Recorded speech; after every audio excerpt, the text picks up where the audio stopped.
Hello, and thank you for listening. My name is Luke Mardigian, and this is Be Insured, where we talk about business, leadership, and insurance. That way, on your worst day, when you need it the most, you will be insured. Are your current business processes running as efficiently as they should be? And if not, what's the best way to quickly identify and eradicate the problem? These are the questions that my consulting clients bring to me often. And we've had some phenomenal conversations right here on Be Insured Radio to talking about how to create more effective and efficient systems, specifically our episodes on entrepreneur operating system, customer service, and most recently, finding your perfect patron, your perfect clients. And I highly recommend you scroll through on YouTube or Facebook, find those. We put them all in their own playlists, so it's pretty easy to find. But here at the Mardigian Agency, we recently hired a director of operations to help me as the visionary of the business fine-tune our processes even more. And one of his roles is to identify inefficiencies in our workflows. And in today's episode, we'll talk about how to swiftly identify things that are bogging you down. And it's probably in the opposite way of what you think. How to fix the issues and what opportunities lie on the other side. So I'm excited to be joined by my awesome co-host today, because in the EOS world, they'd call him an integrator. His official title is Director of Operations, Alick Nuremberg. Thanks for joining me today. Of course. Thank you, Luke. All right. Operational inefficiencies. That's a pretty fancy word. That is. Good luck spelling it. That's like a $100 word right there. I'll spell it for $100 right now. I will not pay you $100. We're negotiating salary again. Is that how this is, Alick? Is that what we're back That's there? That's what this has turned into. Got it. Right on air live too. Great. Hey, the operational inefficiencies. So with my consulting clients, this is the first thing we go through. So technically there's a strategy session, which is kind of taken a negative connotation in the consulting world, because a lot of strategy sessions are actually just them selling you on stuff. My strategy sessions actually are legitimately like really figuring out where you want to be and what's stopping you from getting there. That's different than inefficiencies, because what's stopping you from getting there is usually like 30,000 feet CEO type things. Like you need to hire a CSR, you need a better sales system. It's big things. Operational inefficiencies are a little more granular. You're on the ground and you're looking at how things are flowing. You're looking at how traffic is flowing within you. If 30,000 feet, you're above a city, you don't notice the fender bender on the ground. Right. But if you're looking at inefficiencies of the operation, you see the fender bender and you see how it backs up traffic. Absolutely. And how it affects everybody's world, right? Right. So in the strategy session, we talk 30,000 foot view. But the first thing we go through in our intensive is, and this is why it's the opposite of what everyone thinks. You'd think you'd start out with, all right, let's talk about all the issues, right? Let's focus on the problems. Right. What I found is the best way to uncover your inefficiencies and the issues in your business is to actually begin to list out all the big wins that you've had in your business over the past 2 or 3 weeks. I love that technique too. That's something you just taught me fairly recently, and yeah, I haven't heard of that before. So. I haven't either. And it's fascinating because the psychology actually makes sense. When you share wins, right? Typically what you're doing is you're sharing something that usually goes wrong and didn't. And that's why it's a win, right? Like if you're the Detroit Lions and you have a rookie running back rush for over 100 yards like DeAndre Swift did a couple weeks ago, like that's not newsworthy. Your running back is supposed to be rushing for over 100 yards every game. Right. That shouldn't be the second time in 20 years that it's happened. Like that's not okay. So why was that a headline? Why was it a win for the Detroit Lions? Because it hasn't happened since Barry Sanders in 1989. Yeah, right. Like that's 30 years ago. It's a long time to not have a 100-yard rusher. Yes, that's an issue. And you've seen it because the records have been terrible, including 016. Right. As a diehard, I'm saying this as a diehard Lions fan. And unfortunately, I've turned my kids into diehard Lions fans because, you know what, I think learning how to suffer is important in life. Makes one of us. The reality is when you share your wins, it actually points out something that isn't going or working well. It points to an operational inefficiency. So as an example, hey, agent, tell me about some of the wins in the past few weeks. I actually, what I do is I set a timer for 3 minutes and then we journal on paper by hand, write out the wins. It's the most effective way. And then we take them to the whiteboard. On the whiteboard, they would list things like, I had a client come in and we talked about insurance and they signed right there and I closed the deal right there in the first appointment. I'm like, awesome. Good for you, man. That's great. Well, what I just heard, and I don't say it right in that moment, what I just heard was I typically don't close on the first appointment. Yeah. I'm usually meeting with them 2 or 3 times. Or another one that they'll say is, man, I had this client, I've been chasing him, and I finally got him to meet with me, and we moved his insurance over, or he bought a life insurance policy. I had to meet with him 3 times to do it, but we got it, and that's a big win. And it's like, well, yeah, that is a big win. Great, man, that's awesome. You want to sale, but whoa, why are you meeting with this dude 2 or 3 times? Why are you chasing him? What did you do wrong on the front end? There's an issue in your operations that you are missing. Right. Or another one that's super common is, I want to work with more referral sources, but man, I don't have time to get to the quotes I have now. Mm-hmm. Well, how am I going to add business if I'm already swamped? But what they'll say is something like, man, I've had so much business in the past 2 weeks that I can't even get to all of it. It's awesome. I love it. This is great. This is the best time of my life. I can't believe it. So many opportunities. That's a win, right? You have a ton of business coming in. On one hand, yeah. But then you're missing out on the things you don't get to at the same time. There's an operational inefficiency. Right. So spend 3 minutes, journal through your big wins. This is going to reveal to yourself the areas that should be concerning to you. Now, some of those will be legit wins because we do personal and professional. So it'll be like, I went on a date night with my wife and we had a great time. But that doesn't mean there's an issue in their marriage. Not at all. But if it's like, hey, my wife and I were able to spend time together for the first time in 3 weeks, it was so nice. Okay, like you just, by telling me the win, you just told me the problem, right? Right. And in consulting, I'm not going to marriage counsel, but I'm going to ask them about it. Like, how's that going? Yeah. Because it's hard to sell when your home world's in a wreck. Right. So it's just good to check the temperature on it. So once you journal all those things, then go back through them and start, maybe even go through it with a director of operations or an integrator or maybe whoever your right-hand person is at your business and begin to talk about it and say, hey, why were these wins? And one of the things I learned from one of my mentors was you should analyze the wins as deeply as you do the losses. Agreed. Why did you win? Why did this work? Now, this is a concept in my background as police and your concept as in military is a debrief. There's always a debrief after every operation. Every single time. We didn't raid a house without some type of briefing. Right. What went well? What went wrong? What could we do better next time?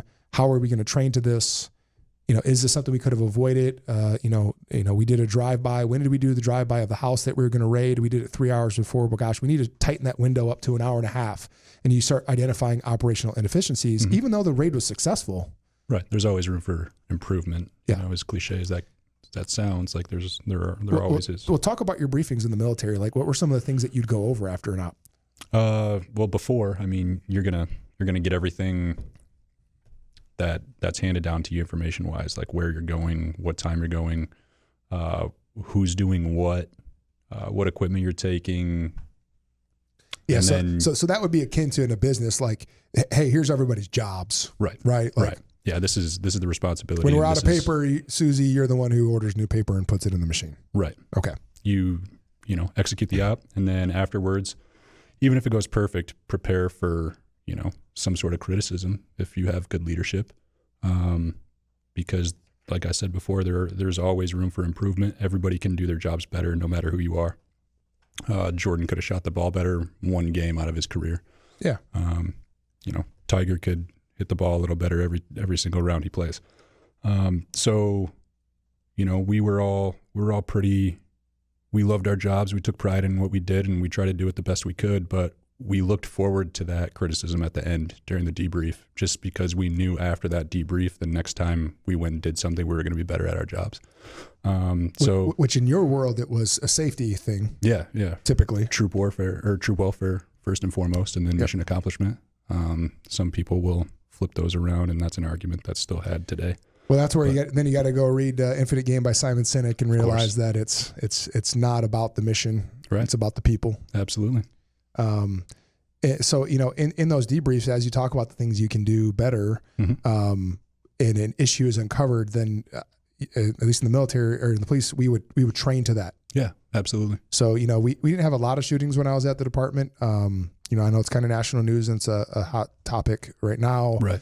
But, you know, I think we had 2, maybe 3 in the 8-9 years that I was at the department. So that's not really a lot. And it's a good thing. For the you know, third largest city in the state of Michigan, right? Capital of city.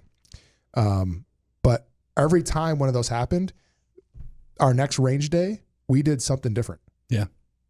And so I imagine that your next training, the whole next week, you know, next week or 2 weeks, that's whatever the criticism was that we got back from our leadership. That's what our job was as small unit leaders to focus on. You know, that's what my Marines were going to be training for the next 2 weeks, is whatever we could have done better. That's where we're going to improve. And then, you know, the final 2 or 3 days before whatever it is we're about to execute, we're going to wrap it all together and train everything as a whole and, you know, practice how we play.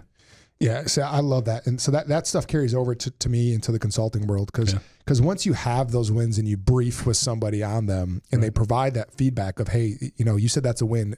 Why is that a win? Because this didn't happen. Well, now you just uncovered an issue. Mm-hmm. So great. You don't have enough time to get to all the quotes. That's an issue. It is. Right? It's a good problem to have, but it's still an issue because there's clients who are saying, hey, we want your help, and you're not helping them. Right. That's a problem. That's actually one of my biggest heartbreaks in our business is when clients legitimately are like, hey, I need your help. And then I just can't. Can't get to it. I can't. Like order of priority mandates that I not get to them actually.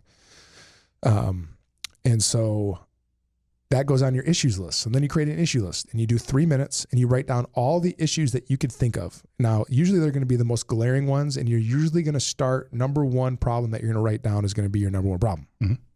Like first thing that's on top of your head. Should be, yeah. You should kind of go in a priority order, sort of. Yeah. And it's straight order of priority. And usually that just kind of unveils itself. Like it happens. Like I just fraudulently slipped that one of our issues is that we get too much business and sometimes I can't get to all of it. Right. So what's the answer? We have to expand our sales team. We have to take more responsibility off of me so that I can take care of people. Right. Now, you don't work on the fixes. This is when you're doing the wins and you're doing the issues list, you don't actually analyze or criticize the work that you're doing. Right. Because the creative process is interrupted by the analytical process. Yes. So when you are free-flowing brainstorming, you don't criticize your thoughts. You almost have to take a second person perspective and like act like somebody else is writing this list while you're writing it. Yep.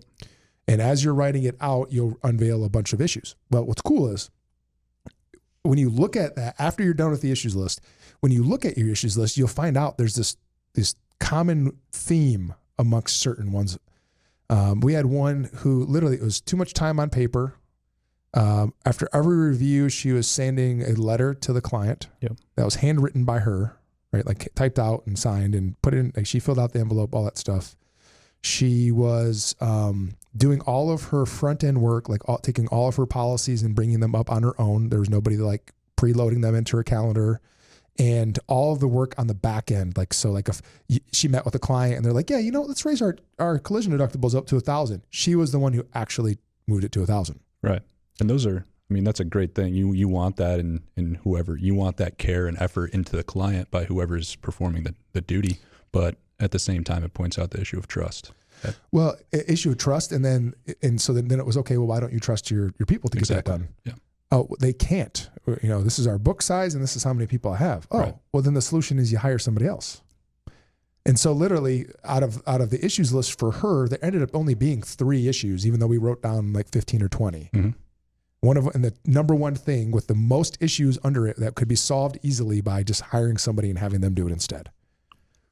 And then she can focus on her bread and butter. Yep. She happens to be good at commercial. She's a phenomenal personal agent. She loves people really well. And so that's what she needs to be doing. So there you go. There's the solution. All right, find a CSR. Yeah. So then it's just a matter of going through the hiring process and figuring all that out. Yep. So instead of taking just the problem at face value, you can really just trace them all. Not all. I mean, you can trace a lot of issues back to, you know, a few focal points that, you know, you can fix one thing and solve a lot of problems instead of just trying to take the face value of a problem and solve each one independently. Yep, exactly. And you know what the most common problem is that I see? What's that? Mindset. Oh, yeah. I would say, I mean, there's a reason why the 6-figure mentoring masterminds that you can be a part of, Grant Cardone and all these big ones. Some of the most peaceful people. And all they focus is on mindset. Right. That's why. And so if you're somebody who is a business owner and you are in the insurance industry, and you aren't sure if you have your mind right, if you know how to identify your wins and your issues, then that is something that I can help you fix. And you can go to lsm.consulting. That's lsm.consulting, and download our free guide on virtual selling. And it'll also give you a way to get in touch with me for some coaching. And so we look forward to talking to you on the next episode of Be Insured. Make sure to connect with us on Facebook and Instagram at The Mardigian Agency. That's at The Mardigian Agency. We'll see you next time on Be Insured.